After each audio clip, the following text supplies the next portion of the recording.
Anime Squad, because sentenced to be a hero episode 3, and punishment, Zewan Gun Mine Road. Control Lead 2 and or as the official subs dub it, and sentence, clear the Zewan Gan Tunnels. Part 2 and winking face explodes onto the screen like a demolition charge in a goblin-infested cave. Picking up right where episode 2 left us hanging.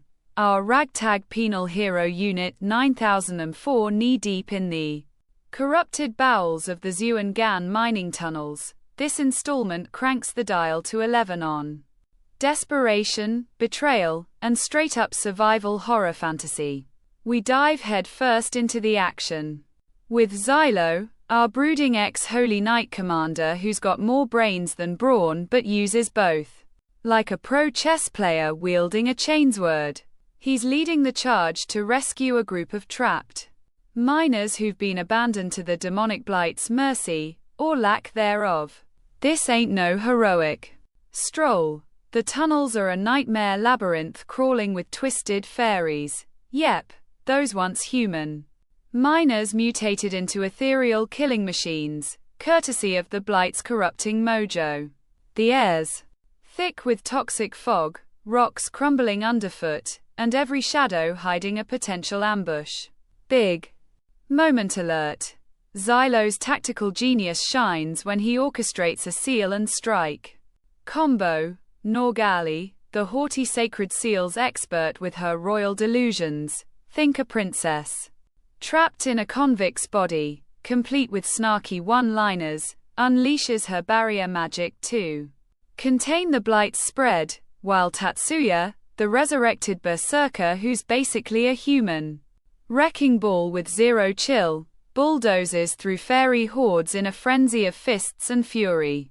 It's chaotic, it's visceral, and it feels like you're right there, dodging ethereal claws and choking on digital dust. Key characters steal the spotlight. Xylo's internal monologue reveals his growing distrust of the Federated Kingdom's corrupt brass. He's piecing together how this and mission and might be a setup to off his team, especially the enigmatic Tiarita, who's sidelined topside to conserve her goddess-like powers. Smart move, but it leaves us yelling at the screen for more of her divine smackdown potential. Norgali adds humor with her over-the-top complaints about and peasant labor and amid the carnage, while Tatsuya's mindless rampage is both hilarious and heartbreaking. Dude's died so many times he's practically immortal, but it costs him chunks of his soul each revival. The overall vibe? Pure electric tension, blending gritty, dark fantasy with pulse-pounding action. It's like if Berserk crashed a prison break party in a cursed mine, oppressive atmosphere, moral gray areas, and that constant edge of your seat dread that anyone could bite the dust. But hey, sprinkle in some buddy cop banter between the convicts, and you've got moments of levity that hit like a breath of fresh air in those suffocating tunnels. By the end, the rescue op wraps with a twist that exposes more kingdom rot, leaving you fist pumping and gasping in equal measure. Visually, Studio KI is flexing hard in this episode. And man, does it deliver on the art style front. The animation pops with a gritty, shadowy aesthetic that perfectly captures the series' penal fantasy grit. Think muted earth tones for the tunnels, contrasted by the eerie, glowing blues and purples of the demonic Blight. It's gorgeous in its grimness. The fairy designs are a standout, with fluid, otherworldly movements that make their attacks feel unpredictably deadly, like wisps of smoke turning into razor-sharp nightmares. Action sequences are a highlight. Tatsuya's brawls are animated with brutal kinetic energy, every punch landing with weighty impact frames that make you feel the crunch. Norgali's seal activations, Chef's Kiss, those glowing runes and barrier effects shimmer with intricate detail, drawing from Classic fantasy tropes but amping them up with modern polish. And Xylo's strategic dodges and commands. Smooth as butter, blending tactical pauses with explosive bursts that keep the pacing electric. That said, while the character designs remain sharp and expressive, Xylo's scarred, determined glare could melt steel. Some background elements in the deeper tunnels feel a tad undercooked. Repetitive rock textures and less dynamic lighting in non-action beats could use a nudge toward more variety to amp up the immersion. It's not a deal breaker, it just occasionally pulls you out of the claustrophobic vibe, like spotting a budget cut in an otherwise blockbuster feast. Gently suggesting Studio KI leans into more environmental storytelling next time, maybe.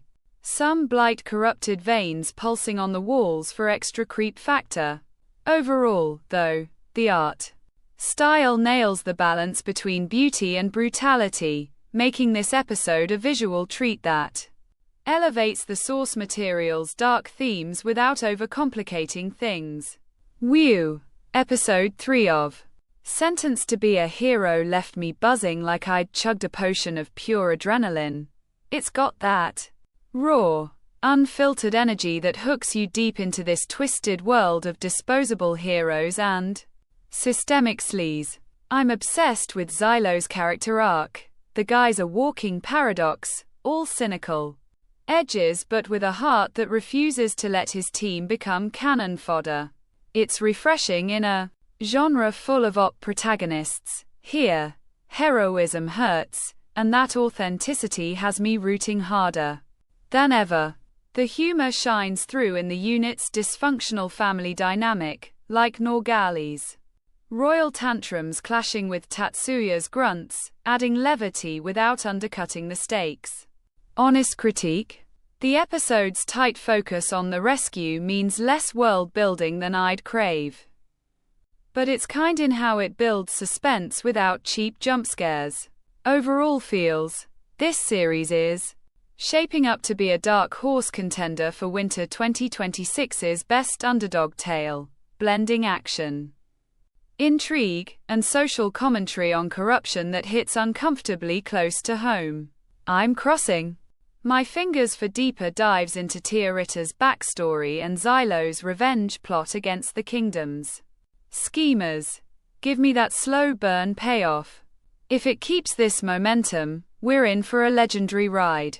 Highly recommend diving in. Just don't blame me if you end up binge rewatching the light novel. Source for more deets. 8.5, 10, electric, engaging, and eager for more.